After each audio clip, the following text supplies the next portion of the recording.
Olá, sejam mais do que bem-vindos a mais um Break com Bárbara Oscar. No vídeo de hoje eu vou falar sobre esse livro aqui, ó, Memórias Póstumas de Brás Cubas. Primeiro, dê um like no vídeo, se inscrevam no canal, compartilhe com os amigos, com a família, enfim. Primeiro, gente, falando do autor em si, né, o Machado de Assis, ele é um autor extremamente crítico, irônico, e ele inaugurou o realismo brasileiro, ou seja, ele fala sobre os personagens em si de uma forma mais enfática, e o realismo em si, né, ou seja, ele fala de uma forma mais crítica, criticando mesmo a sociedade.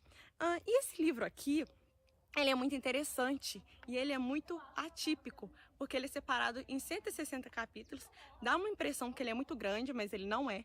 Ele tem aproximadamente 200 folhas, mas tem capítulos que tem 3 ou 2 capítulos em uma folha só. E há capítulos que são totalmente assim, não cronológicos no meio da obra, ou seja, tem capítulos que ele colocam frases bem pessoais, ou também que tem 2 linhas, que tem um capítulo que chama Inútil, e ele começa falando, narrando mesmo, como que se deu a morte dele. E como é o título, né, dando honra ao título Memórias Póstumas de Brás Cubas, ele, após a narração de sua morte, ele fala como que se deu o seu nascimento, depois da sua adolescência, né, mais ou menos em meados de 1814. Ele fala que, ao mesmo tempo que estava acontecendo alguma coisa muito relevante com Napoleão Bonaparte, era alguma coisa irrelevante para ele, que o espadim que ele havia ganhado era mais interessante do que esse acontecimento no mundo, e também ele narra de uma forma bem detalhada as 3 mulheres de sua vida, que foi Marcela, Eugênia e Virgília. A Marcela, ele fala que foi uma mulher muito fútil e que o abandonou após 15 meses e 11 contos de réis. E depois também ele a reencontra bem feia em uma joalheria, também ele a vê morrer mais à frente.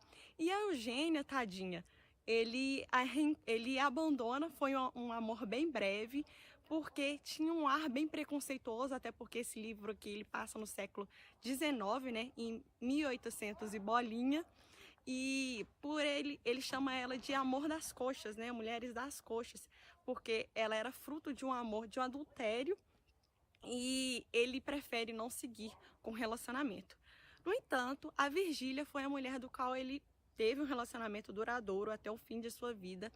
Para tanto, ele teve esse relacionamento como se fosse um talarico, um fura-olho, porque ela era casada com seu amigo, o Lobos Neves.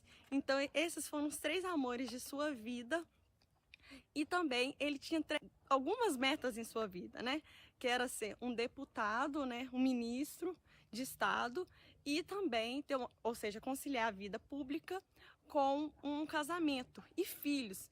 E ele não conseguiu se casar, não conseguiu ser ministro e não conseguiu ter filhos. E este é o último capítulo do livro, né? Que ele fala que é um capítulo só de negativismo. Falando um pouco desse capítulo, este último capítulo é todo de negativas. Não alcancei a celebridade do emplasto, não fui ministro, não fui califa, não conheci o casamento. Verdade é que, ao lado dessas faltas, coube-me a boa fortuna de não comprar o pão com o suor do meu rosto. Mas não padeci a morte de Dona Plácida, nem a semidemência do Quincas Borba. Somadas umas coisas e outras, qualquer pessoa imaginará que não houve míngua nem sobra e, consequentemente, que saí quite com a vida. Esses 2 personagens que apareceram aqui, o Quincas Borba e a Dona Plácida, eles foram relevantíssimos também durante a obra. A Dona Plácida, ela foi uma escrava, né, de da Virgília, né, e que ela acobertava o seu romance clandestino.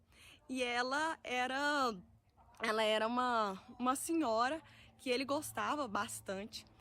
Mas, no entanto, quando ela falece, ele fala muito mal dela, que a única utilidade da sua vida era cobertar o seu relacionamento. O Quincas Borba, ele conhecia desde a sua infância, depois ele o reencontra mendigo e depois ele o reencontra novamente quando ele faz a sua filosofia do humanitismo, que é bem semelhante à questão do evolucionismo, né? Quando um ganha, o outro perde, e também essa filosofia do Quincas Borba dá origem também a um outro livro de Machado de Assis. Para finalizar a minha análise deste livro aqui, eu achei muito interessante porque esse livro ele faz um paralelo muito interessante entre o século XIX e o atual século, o século XXI. E ele é um livro extremamente atual, porque ele aborda temáticas muito atuais, como exclusão social, como a questão também da desigualdade, como também a questão do adultério, enfim. É muito interessante, recomendo muito essa obra, não só para vestibulandos, não só para a questão de história, não questão para graduação, mas sim para a vida. É uma leitura extremamente crítica, é uma leitura não fácil de ler e que vale a pena ser relida inúmeras vezes. Muito obrigada e até o próximo.